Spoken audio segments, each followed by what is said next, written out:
How's everyone doing out there this fine? It feels like Friday, doesn't it? Because it's the last day of the conference, but it's not. So, a niche for financial planners. Why do we even have to talk about this? Well, we have to talk about this because the reality is we are in a dramatically changing industry. Financial services began as a transaction-based business where stockbrokers were the gatekeepers to all of the information. And advisors were compensated solely from the commissions on the products that they could sell. There was no access to markets for clients, and stockbrokers were, again, those gatekeepers. They had to broadly market to everyone possible. The good old days of smile and dial. But those days are dead. As of October 2019, every major brokerage firm now offers zero commission trades. Platforms like Robinhood, SoFi have popped up, and access to the markets is easily available for any human being on the planet with an internet connection. So what do they need us for? Advice on building a portfolio? Yeah, not so much. Instant portfolio allocations with risk profiles, and all for free, or pretty darn close to free. So gosh, are we just all out of jobs? Not quite. But we do have a very significant challenge ahead of us. According to the CNBC Invest in You study that was done in November of 2019, on 2,776 adults, only 1% of those polled said that they even used a financial advisor. Because you see, they don't know why they need us anymore. And maybe the real question is, do they? Do they actually need us? Well, we certainly want them to understand what we can do for them, because I think a lot of people don't. And the problem is, we're using all of these traditional methods of marketing to try to reach consumers. Website leads, online advertising, email campaigns, print. And what you see there is the dark blue bars are the successful marketing, and the gray bars are the unsuccessful. Yet, financial advisors continue to do it. We spend millions and millions of dollars on advertising that doesn't work. It's not very encouraging. Did you know that the success rate for financial advisors in for the financial services industry hovers around 12%? Almost 90% will fail in the first 3 years. It's hard. Average will not cut it. There are 80,000 CFP holders in the United States, and the US Bureau of Labor and Statistics says there's a total of 271,900 financial advisors. That means that over 239,000 are doomed to failure. Oh, and by the way, if 99% of people are not using financial advisors anymore, your odds just got even worse. You might be feeling a little like this right now. So let me ask you the first question, and I can pretty much see you. Are you concerned about the future of financial services and the ability to be successful? And I'm not surprised to see not very many hands up here, because we are a group of the elite, right? We're the ones that have kind of figured it out. But I'll tell you, when I asked that question in a room of just CFP holders for a regional chapter, they're worried about it because they haven't figured it out. But for some of us with much more mature practices, we really have to be aware of the changing marketplace and make sure that we're responding to it. So each and every human being has specific interests, areas of expertise, things that we enjoy, or passions that stir our hearts. And for every single one of those, there is thousands of other people, just like you, that are craving to have someone on their team, to be part of a community that understands their unique perspectives and interests. And if we define and start to speak to that group, we can guarantee our success. We will no longer compete with the mass of other advisors out in the field. that are not differentiating themselves. We will stand out and magnetically attract the right clients for us. So how do you decide? How do you decide what kind of a niche and where to start? This is a description, in a minute, of the 6 kinds of niches from the least powerful on the left, can I get this slide up? To the most powerful on the right. They are affinity, values, educational, experiential, psychosocial, and technical. Now, affinity is going to be things like golfers, tennis players, educational, tribes that have things in common, doctors, musicians, movie stars, right? The values niche is going to be things like religions, charitable giving groups, and actually this has been a new one that's come up in the last few years that has kind of surprised me, but not considering what we've just been through, politics.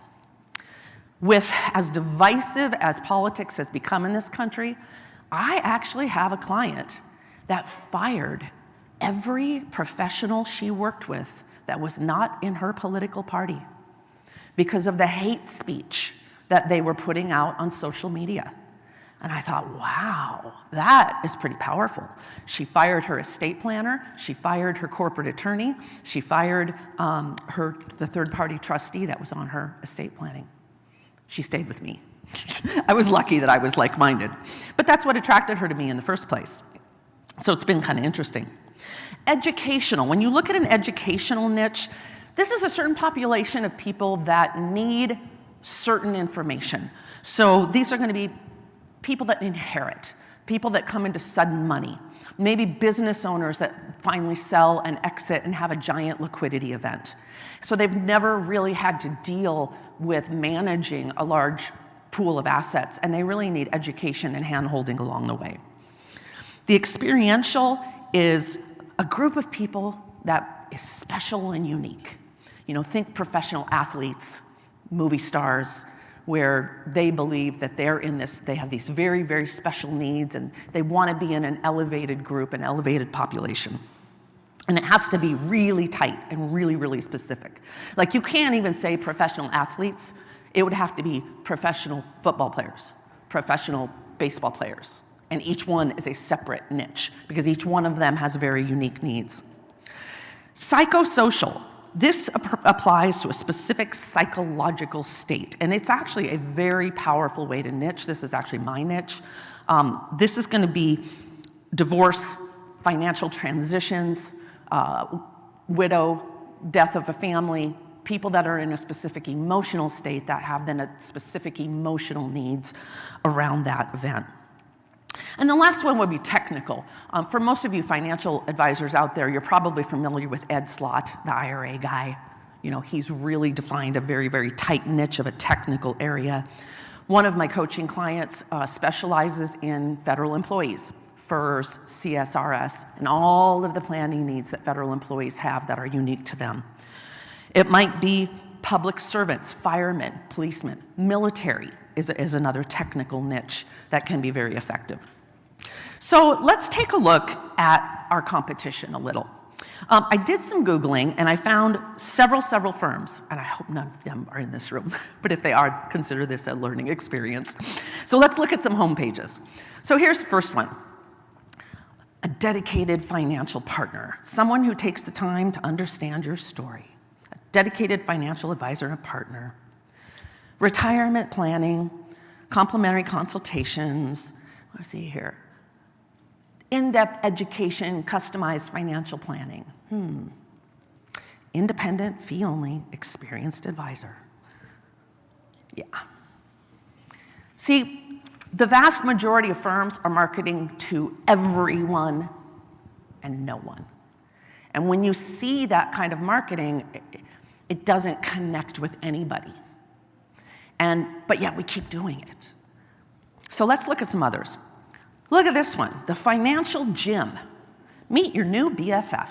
Now, what was interesting about this site is it's actually a rotating slideshow of a whole bunch of different athletic people, all kind of in their 30s to 40s. And then if you'll notice on the menu, as you go through the website, everything they put out is speaking to fitness people, personal trainers, gym owners, and that niche. So when those people come to this website, they say, oh, there's my tribe. I want to belong. And this actually goes to the last presentation. Human beings have a fundamental need for belonging and for understanding and to be seen and to be heard. And so they want to find their tribe. Here's another one. Now this one defines a wonderful niche, but man, it's a horrible looking website. I mean, that is in desperate need of a makeover, but they still have the idea. Financial planning for actors and artists. The Institute of Financial Wellness for the Arts. And so as I went through this website, the languaging is great, but man, it's outdated. If your website has a whole bunch of words on it, time for an upgrade.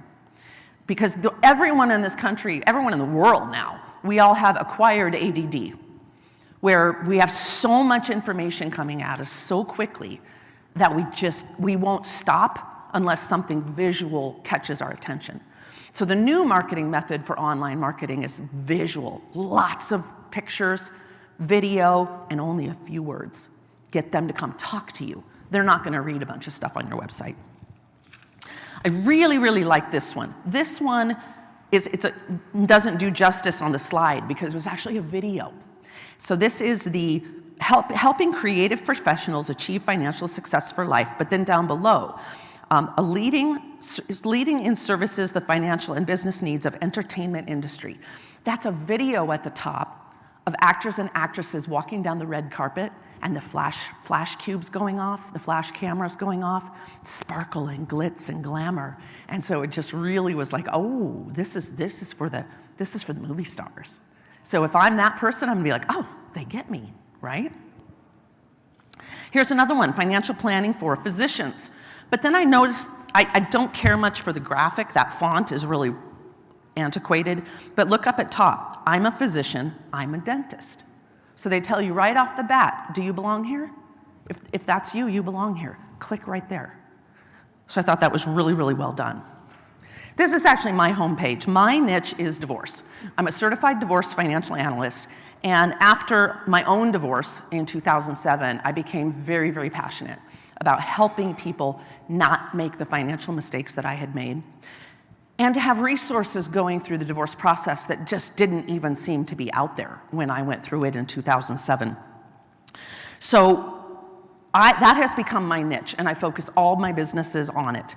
We have anywhere from about 15 to 25 active divorces going on in my office at all times.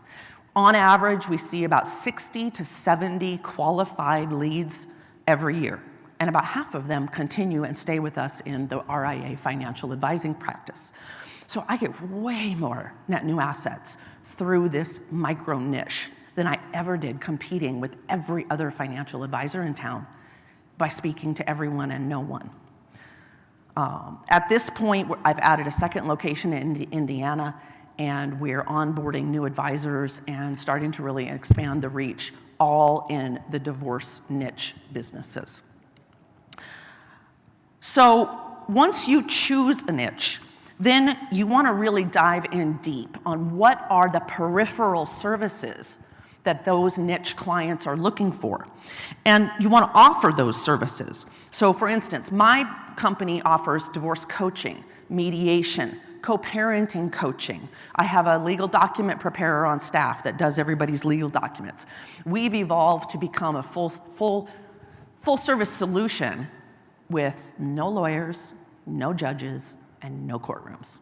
So every family that we work with saves an average of $25,000 on legal fees and an average of $40,000 in taxes because of creative settlement solutions that we put together that actually take taxes into consideration. Lawyers aren't financial people. Their solution is just hack everything in half, and it's almost never the right thing to do. So you don't have to provide all those services either, though. You choose your micro niche and you set up a bunch of joint venture partnerships so that you can offer these people and this community everyone they're looking for. And you just go out and find vetted professionals and form relationships, and it can be very, very powerful. Targeted niche marketing also tends to come with the added bonus of brand loyalty, free word-of-mouth advertising, and according to Forbes, the single most valuable form of marketing, because niche market members are very passionate about their little tribe, and they all talk to each other. And so it's so much easier to get known within that community. And the beauty of it is, once you've done this for a couple years, to be honest with you, I had to stop marketing my company for 4 years because we had so much business by referral, I couldn't handle any more clients until we built up the staff and grew. And so that's the beauty of niche marketing, is your marketing efforts actually become very, very small. And it can be really, really freeing for you and your time. So become the expert. People want to work with an expert. They don't want to work with a generalist. A business's profile and visibility grow as the word of mouth spreads about your expertise in a very specific area. And because that targeted market is much smaller, you will become well known very quickly.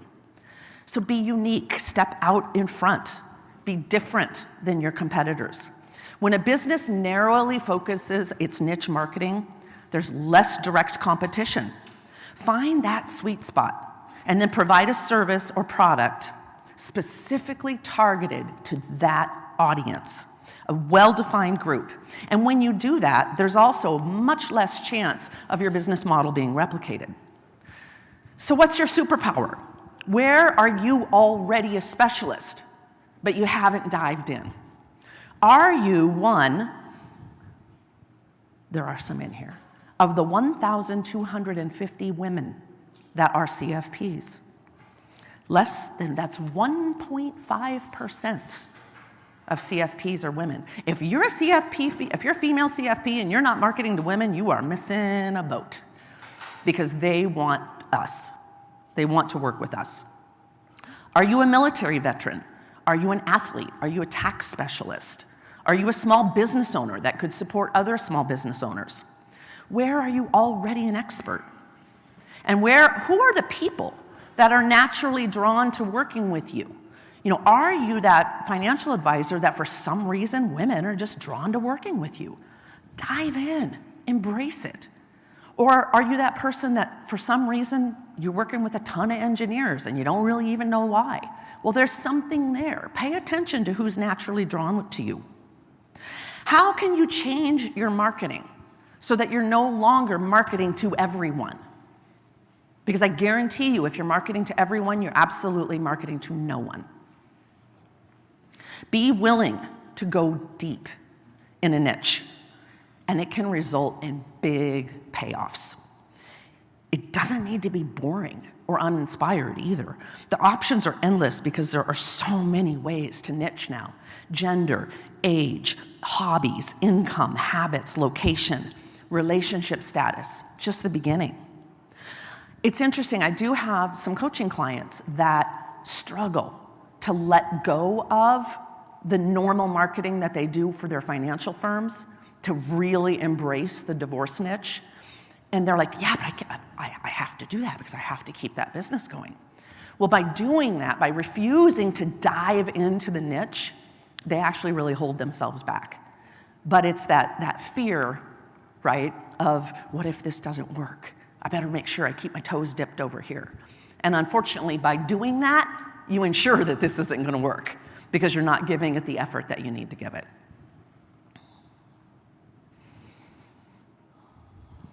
So, guess what is the best kept secret about niching?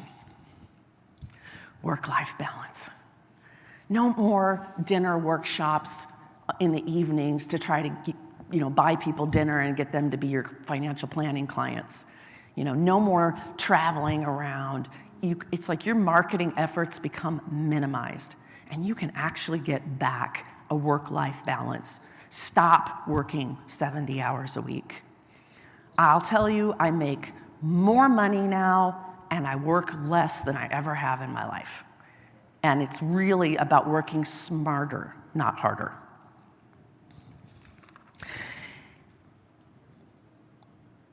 So this is a worksheet that I found online. I mean, this stuff is pretty easy to find. How to craft the perfect profitable niche for your business.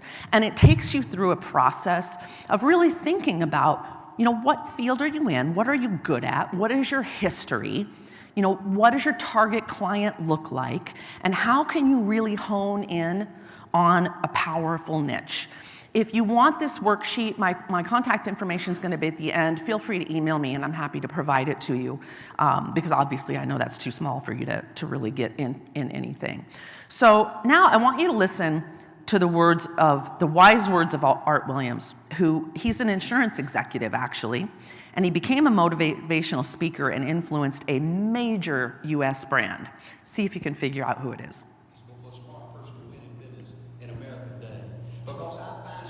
Spend their whole lifetime figuring things out. They're always trying to figure out an easier way and a quicker way. And another thing I found out about smart people is they just don't get around to doing nothing. They see somebody like Art Williams, everybody says, well, he can't do it. And somebody like that can't do it, but he does it. See, folks, I want you to know almost everybody in America almost does enough to win. They almost get there. They almost go over the hump. They almost have it going. They almost in everything they do, almost as a way of life to almost everybody in America. But the winners do it. What do? They do whatever it takes to get the job done. They do it, and do it, and do it, and do it, and do it, until the job gets done. And then they talk about how great it is to be somebody they're proud of. We need leaders in America who can do it. If you want to become somebody, do it. If you want to go in business for yourself, do it. If you want to become financially independent, do it. I hear too much talk in these United States. Everybody can talk a good game. We need people in America who can do it. I go all over this country with A.L. Williams, and I have people say, Art, you count on me. Wonderful. Just do it. Art, I guarantee this is my last stop. I'm going to win now. Super duper. Just do it. Art, if I can just have one good month and get the ball going, I know I can make it big. Super. Just do it. Art, if I can just pay off this debt, I could really go. Great. Just do it. Art, if I can just sell the house. Do it. But houses ain't selling. Do it anyway. Art, I'm not making any money. What can I do? You just do it. Do what, Art? You do it, and do it, and do it. Art, I guarantee I'm going to win this contest. Super duper. Just do it. Art, I'm over the hump now. Watch my smoke. Great. Just do it. Art, I want to make it so bad I can taste it. What I do? You just do it. Art, I'm a vice president now. Can I quit doing it? No. Art, I don't know if I keep on keeping on. I'm really hurting what I do. You just do it. Do what, Art? You do it, and do it, and do it. Art, all my life I want to be somebody important. Well, what do it then? Art, I'm going to save money so I don't have to go through this again. Great. Just do it. Art, I don't feel like I've had enough training. What I do? You just do it. Art, my manager don't give me no help. What I do? You just do it. Art, you don't understand. I was Mr. Everything in my former company. You don't mean I have to start off down at the bottom and do it, do you? Yep, you really got to do it. Art, what's the primary difference between winners and losers? The winners do it. They do it, and do it, and do it, and do it, until the job gets done. And then they talk about how great it is to finally have achieved something unique, and how glad they are that they didn't quit like everybody else, and how wonderful it is to finally be somebody they're proud of and make a difference in their life. Thank you. I love that. So yes, that is what inspired Nike to adopt the tagline, just do it. Pretty cool. That was, like you saw in the thing, way back in 1987. Oh, that's interesting. There we go. So be brave. And I'm going to go back again because so many of us here at this event have mature businesses. Pay attention to your business model. Make sure it's evolving for the new market that we're in. I will tell you that as a female-owned firm we're all female, 7 women, diverse staff, but all 7 women. I am daily getting recruiting phone calls from financial firms that are all men. And there's a recognition that there's a level of empathy and emotional intelligence and a lot that was talked about in the first session today that women are bringing to firms. But you heard the statistics, 1.5% of CFPs are women. And there's a huge gap in the industry. So for the male-dominated firms, you really need to start bringing in emotional empathy. And niching is a way to do that. Find the community of people that you can speak to. Because if you don't, you will get left behind. Because the millennials are coming up. And the wealth is going to transfer from the boomers. And it's a whole new world. So be brave. Conquer the fear, and get a coach, and just do it. Thank you.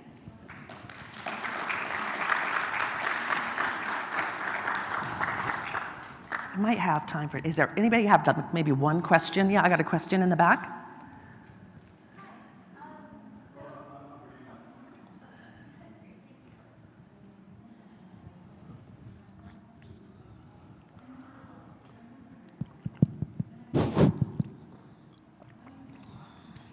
That was absolutely fantastic. Thank you so much. My name is Amy Dubin. I actually am coming over from the food side. I love the interpollination of this event. And I have 20 years in marketing, and I love what you are saying. From having been on the marketing side, you're absolutely right. Focusing on a specific niche. My company is Johnum Indian Tea. I only specialize in Indian tea. I don't sell anything else. That's my niche. I've been in it 20 years.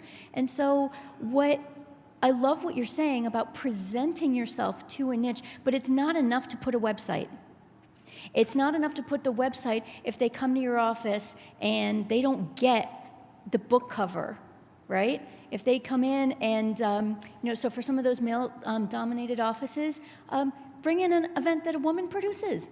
Right? So you can start with small things. Why not have a tea event? Can we stop with the beer bro, kind of atmosphere? It goes beyond the website. Oh, yeah. It goes beyond your logo on a card. Yep. It's how you speak about your business, how the audience you speak to, how you speak to them, the language, the vocabulary. That's why when you were saying the getting a coach is a really wonderful idea.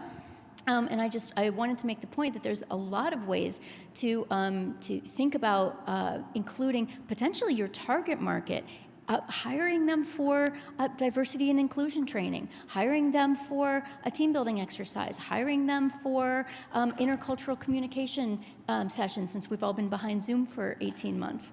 So there's a lot of different ways to go about it, but if you're going to the trouble and expense of rebranding your website, it's not a George Foreman set it and forget it. You really have to walk the walk. For sure. It's about adopting an entire, I love the phrase of be a mission that builds a company to fulfill it.